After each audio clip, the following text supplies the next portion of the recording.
Assalamualaikum. Nama saya Muhammad Durrahman. Saya asli Purbalingga. Terus di sini kami bersama teman-teman membuat semacam kerajinan dari semua jenis kulit, dari terutama kulit ikan pari sama kulit sapi. Awal mula saya mempunyai usaha ini, saya punya inisiatif dengan teman-teman yang difabel, karena mereka perlu lapangan pekerjaan. Jadi saya mencoba membuka lapangan pekerjaan bagi anak-anak difabel, meskipun dari bawah. Saya pertama kali punya kursus sepatu di Yakum. Setelah kursus sepatu Yakum, saya ambil kursus lagi untuk kerajinan kulit di Yakum. 2 kali kursus. Setelah itu saya bekerja di salah satu perusahaan di Albina, Jakarta, Roximas. Sempat bekerja di luar, cari pengalaman dulu untuk pengembangan kerajinan kami belajar di luar. Berapa lama kerja di Jakarta? Kira-kira 8 bulan. 8 bulan. Terus saya kembali lagi ke Jogja, bertemu teman-teman saya, tukar pengalaman. Terus teman saya yang bernama Pak Leman itu butuh tenaga gitu. Butuh tenaga, saya suruh bantu. Terus akhirnya saya diangkat jadi karyawan situ untuk bikin pola, mal itu. Nah, berapa lama ikut Pak Leman? Sekitar dari tahun 99 sampai 2011.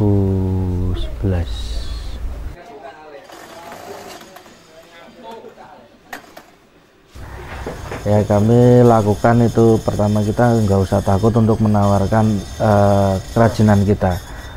Jadi kita mempunyai kerajinan itu kalau bisa yang lebih unik.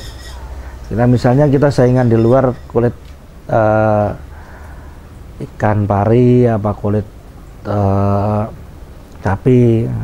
Kalau misalnya di luar itu kulitnya natural, polos, kita bikin yang unik, mungkin dikasih motif, mungkin dikasih apa.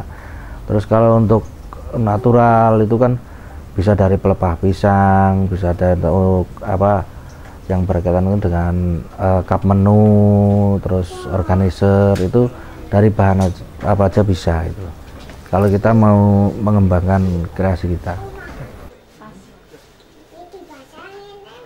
Kalau untuk kita modal, ada suatu teori yang pernah saya dapat dari seorang teman, terus dari orang luar negeri juga. Itu orang luar negeri untuk profesi dulu. Itu pertama, suatu profesi itu modal, itu bukan materi. Itu orang luar negeri mengatakan kalau orang Indonesia itu orangnya baik-baik, pinter-pinter. Dia punya profesi itu satu orang itu lebih dari satu. Tuh.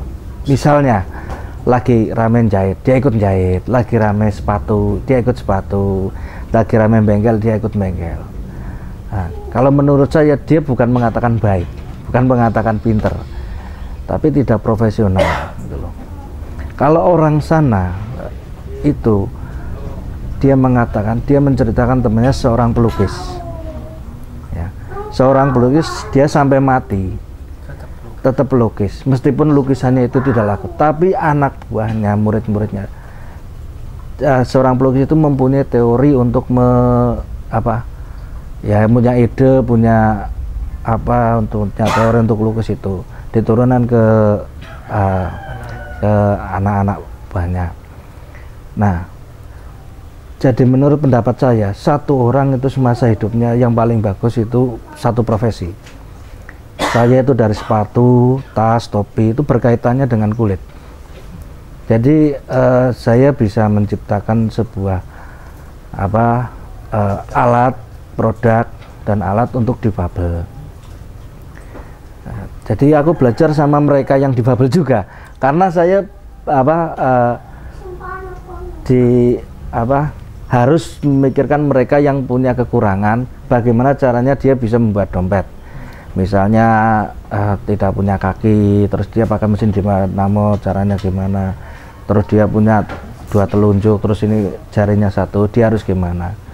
Jadi ya saya belajarnya sama mereka gitu loh.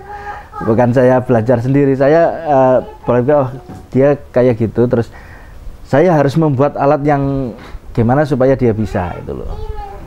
Nah, terus menurut saya itu yaitu profesi itu harus satu profesi sana. Jadi disebut profesional. Nah, yang kedua untuk materi itu ada teori lagi. Kita orang nggak punya modal, nyata. Kita orang bodoh, bukannya bodoh, kita orang nggak tahu, belum tahu lah. Masalah manajemen, masalah apa itu kami belum tahu, terus terang saja. Jadi intinya gini, kita penghasilan kita cuma 500 umpamanya 1 bulan ya ta. Terus kita yang dipergunakan itu untuk makan, untuk biaya yang lain-lain itu 200. Nah yang 300 kita beli bahan. Nah bahan itu besoknya lagi kita ambil lagi, terus kita ada 600 mungkin ada kenaikan. Nah yang 400 itu kita beli bahan lagi. Nah setelah kita banyak, kita sampai jutaan, kita harus yang kita pakai kan cuma segitu-gitu aja dulu. Nah kita belum menikmati hasilnya karena kita buka usaha minimal kan harus 100 juta, mungkin 200 juta. Nah setelah mungkin deal sampai situ, kita kan perlu tahapan. Nah, kita nggak usah perlu modal banyak. Nah, jadi apa yang kita dapat itu sebagian kita belikan bahan. Meskipun bahan suatu saat, misalnya kulit ya sini ya. Minggu ini saya dapat 3 juta umpamanya. Keperluan saya misalnya berapa untuk bayar karyawan berapa, sisanya tetap kita belikan bahan. Meskipun bahan itu sudah ada, kita punya uang, kan ini uang ini untuk apa? Dipegang ya mungkin habis ya. Orang Jawa biasa, bukannya saya menjelaskan orang Jawa, adat itu sudah. Jadi misalnya beli benang, padahal benang masih banyak, kita belikan aja. Itu kan harta kita. Suatu saat kita nggak tahu, bahan kita banyak. Contohnya saya dulu kasarannya cuma beli kulit ikan pari itu paling enggak itu 10 lembar. Nah, setelah 10 lembar kita kan harus beli 15 lembar. Jadi jangan dipegang sekuatannya kita gitu. Kita untungnya berapa gitu loh. Nah setelah itu mungkin bahan pendukung apa kita beli dulu ya, kuatnya 5 meter kita bisa sekarang tambah 30. Jadi kita nggak usah manajemen terlalu rumit, karena itu ya menurut saya menyita waktu, mendingan untuk bekerja daripada untuk menulis-nulis. Kita nggak terasa oh saya sekarang sudah bisa beli kulit sekian, terus kain sekian gitu loh ya. Itu kan perlu proses yang lama. Jadi kita lihat kemampuan kita, meskipun kita dapat uang banyak untuk modal, tapi nggak melihat kemampuan kita, mungkin itu akan habis gitu loh. Jadi kalau dengan teori seperti itu kita bisa melihat kemampuan kita gitu loh. Memang semua itu perlu. Yang kedua itu kita perlu relasi, kita perlu teman. Jangan kita sebagai seorang anak cacat jangan minder gitu loh. Jadi bertemanlah dengan mereka. Bapak saya punya lebih dari mereka, jadi berusaha. Misalnya saya belum bisa belajar sama dia,